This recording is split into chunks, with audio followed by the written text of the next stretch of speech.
தமிழகத்தில் நாளுக்கு நாள் போதை கலாச்சாரமும் அதனால் ஏற்படும் வன்முறைகளும் அதிகரித்த வண்ணம் உள்ளது. இதனால் தமிழக இளைஞர்களின் எதிர்காலம் கேள்விக்குறியாக மாறியுள்ளது. என்னங்க தமிழ்நாடு இந்த மாதிரி ஆயிடுச்சு? உங்க ஆட்சி தானே நடக்குது. முதல்வர்கிட்ட சொல்லி இந்த போதை பொருள் எல்லாம் ஒழிக்க நடவடிக்கை எடுக்க சொல்லலாம்ல.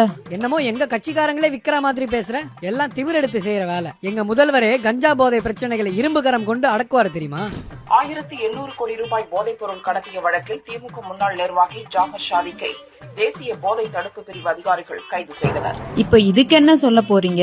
இவர் உங்க கட்சிக்காரர் தானே. ஒருத்தன் தப்பு பண்ணா அதுக்காக எல்லாருமே தப்பு பண்ணுவாங்க. ஏதாவது பேசிட்டு இருக்காத. சென்னையில் 70 கோடி ரூபாய் மதிப்புள்ள மெத்பெட்டமைன் போதைப் பொருள் கடத்தலில் ஈடுபட்ட 3 பேரில் ஒருவர் திமுக பிரமுகர் என்று தகவல் வெளியாகியுள்ளது. ராமநாதபுரம் மாவட்டம் கீழக்கரை திமுக கவுன்சிலரிடமிருந்து 360 கோடி ரூபாய் மதிப்புள்ள போதைப் பொருள் கைப்பற்றப்பட்ட சம்பவம். திருடங்கையில சாவியை கொடுத்து வீட்டை பாத்துக்கோன்னு சொல்ற மாதிரி போதை பொருள் கடத்துறவனை எல்லாம் கட்சியில வச்சுக்கிட்டு நீங்க இரும்பு கரம் கொண்டு போதை பொருள் பிரச்சனையை தடுக்க போறீங்களா? ஐயா நாங்களும் எவ்வளவுதாயா முட்டு கொடுக்கறது? ஏதாவது பார்த்து பண்ணுங்க ஐயா, ப்ளீஸ். I don't care.